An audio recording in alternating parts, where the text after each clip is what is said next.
Good morning student. हम class 6 का chapter 15 नौकर पढ़ रहे थे। अब आगे देखो। उन्हें सब्जी, फल और अनाज के पौष्टिक गुणों का ज्ञान था। एक बार एक आश्रमवासी ने बिना धोए आलू काट दिए। गांधी ने उसे समझाया कि आलू और नींबू को बिना धोए नहीं काटना चाहिए। एक बार एक आश्रमवासी को कुछ ऐसे केले दिए गए जिनके छिलके पर काले चकत्ते पड़ गए थे। उसने बहुत बुरा माना। तब गांधी ने उसे समझाया कि खास तौर पर इसलिए दिए गए हैं कि तुम्हारा हाजमा कमजोर है। आगे के भाग में लेखक यही समझाते हैं कि महात्मा गांधी साबरमती आश्रम में हर तरह का कार्य किया करते थे। वे आश्रम के भंडारे का काम भी संभालते थे और रसोई घर में सब्जी आदि काटना भी उन्हें पसंद था। उन्हें सब्जियों के और अनाज के पौष्टिक गुणों का बहुत ज्ञान था। इसीलिए जब एक बार एक व्यक्ति को जिसका हाजमा कमजोर था उसे काले चकत्ते पड़े हुए केले दिए गए तो गांधी जी ने उसे समझाया कि वो उसे क्यों दिए गए हैं, क्योंकि उसका हाजमा कमजोर है और ऐसे केले खाने से वे हमारे शरीर में जल्दी पच जाते हैं। इसी तरह एक आश्रमवासी को जब उन्होंने एक बार बिना धोए आलू काटते हुए देखा तो उससे भी उन्होंने यही बताया कि बिना धोए आलू और नींबू को नहीं काटना चाहिए। आगे लिखा है, गांधी आश्रमवासियों को अक्सर स्वयं ही भोजन परोसते थे। इस कारण वे बेचारे बेस्वाद उबली हुई चीजों के विरुद्ध कुछ भी नहीं कह पाते थे। दक्षिण अफ्रीका की एक जेल में वे सैकड़ों कैदियों को दिन में 2 बार भोजन परोसने का कार्य भी कर चुके थे। आश्रम का एक नियम यह था कि सब लोग अपने बर्तन खुद साफ करें। रसोई के बर्तन बारी बारी से कुछ लोग दल बांधकर धोते थे। एक दिन गांधी जी ने बड़े बड़े पतीलों को खुद साफ करने का काम अपने ऊपर लिया। इन पतीलों की पेंदी में खूब कालिख लगी थी। राख भरे हाथों से वह एक पतीले को खूब जोर जोर से रगड़ने में लगे हुए थे कि तभी कस्तूरबा वहां आ गई। उन्होंने पतीले को पकड़ लिया और बोली, यह काम आपका नहीं है, इसे करने को और बहुत से लोग हैं। गांधी को लगा कि उनकी बात मान लेने में ही बुद्धिमानी है और वे चुपचाप कस्तूरबा को उन बर्तनों की सफाई सौंपकर चले आए।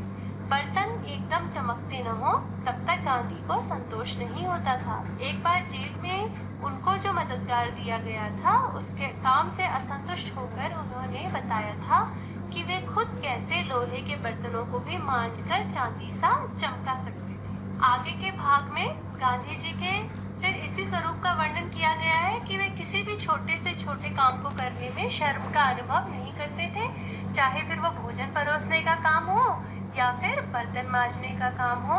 साबरमती आश्रम में लोग अपने बर्तन खाने के बाद स्वयं धोते थे और रसोई घर के बर्तन कुछ लोग बारी बारी से दल बनाकर या झुंड बनाकर धोते थे। लेकिन एक दिन गांधी जी ने स्वयं इन पतीलों को धोने का काम अपने ऊपर ले लिया।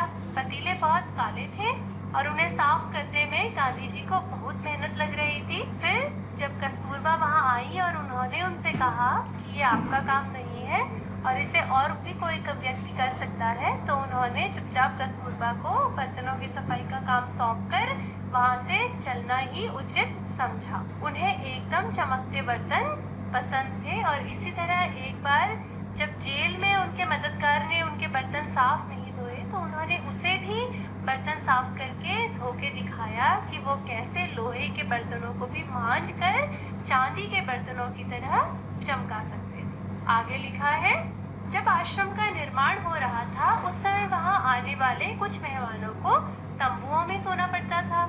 एक नवागत को यह पता नहीं था कि अपना बिस्तरा कहाँ रखना चाहिए। नवागत मतलब नव आगत, नया आया हुआ, अर्थात आश्रम में जो व्यक्ति नया नया आया है उसके लिए नवागत शब्द प्रयोग किया गया है। आगे लिखा है, इसलिए उसने बिस्तर को लपेटकर रख दिया और यह पता लगाने लगा कि उसे कहाँ रखना है। लौटते समय उसने देखा कि गांधी खुद उसका बिस्तर कंधे पर उठाए रखने चले जा रहे हैं। महात्मा गांधी का स्वभाव ऐसा था कि वे दूसरों की मदद करने में भी कभी संकोच नहीं करते थे। जब साबरमती आश्रम बन रहा था तो कुछ लोगों के सोने के लिए तंबुओं को लगाना पड़ता था और तंबू में सोने के बाद सुबह उठकर एक व्यक्ति को यह समझ में नहीं आया कि अपना बिस्तरा वह कहाँ रखे, तो महात्मा गांधी स्वयं ही उसका बिस्तरा अपने कंधे पर उठाकर रखने को चल दिए।